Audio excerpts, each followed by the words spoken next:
মহান আল্লাহ তাআলার কাছে আমাদের কিভাবে চাইতে হবে সেই পদ্ধতি আল্লাহ তাআলা কালামে পাকের মধ্যে সূরা বাকারায় জানিয়ে দিয়েছে কিভাবে আল্লাহ তাআলার কাছে চাইতে হবে। আল্লাহ তাআলা বলে, ইয়া আইয়ুহাল্লাযীনা আমানুস্তাঈনু বিস-সাবরি ওয়াস-সালাহ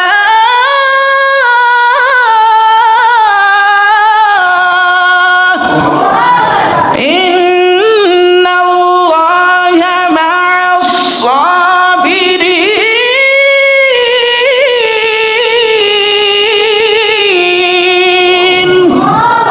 প্রাণের ভাইরা আমার, মহান আল্লাহ তাআলা কালামে পাকের মধ্যে বলে, ও ইমানদার বান্দারা, তোমরা আমার কাছে কিভাবে চাইবা জানুনি? দুইটা পদ্ধতি আছে আমার কাছে। এই দুইটা পদ্ধতিতে যা কিছুই চাইবা আমি আল্লাহ তাআলা সব কিছুই তোমাদেরকে দিয়ে দিব। দুইটা পদ্ধতি লিখে নাও, শুনে নাও।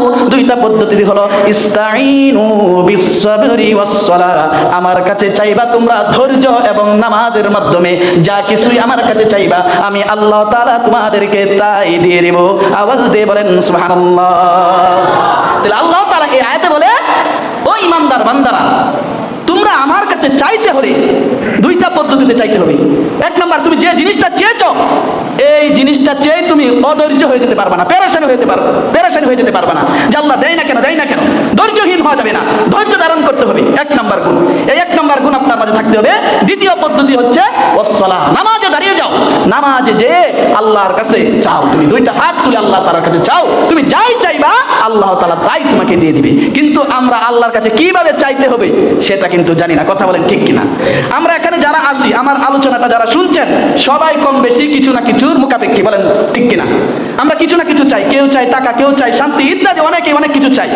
কিন্তু এই চাওয়াটা আল্লাহর কাছে কিভাবে চাইতে হবে সেটা আমরা অনেকেই জানি, জানা সত্ত্বেও সে অনুযায়ী আমল করি না, যার কারণে এর কোনো কিছুই আমাদের হয় না। কথা বলেন ঠিক কিনা? প্রাণের ভাইয়েরা, এই জন্য মহান আল্লাহ তাআলার কাছে আমাদের যা কিছু চাইতে হবে দুইটা পদ্ধতিতে চাইতে হবে। এক নাম্বার, ধৈর্য ধারণ করতে হবে। যে জিনিসটা আমি চেয়েছি সেই জিনিসটার জন্য ধৈর্য ধারণ করতে হবে। দুই নাম্বার, এই চাওয়াটা নামাজের মাধ্যমে হতে হবে। এই দুইটা পদ্ধতিতে যখন আমি আল্লাহর কাছে চাবো, আমি যা কিছুই চাইবো না কেন সব কিছুই আল্লাহ তাআলা আমাকে দিবে ইনশাআল্লাহু তাআলা।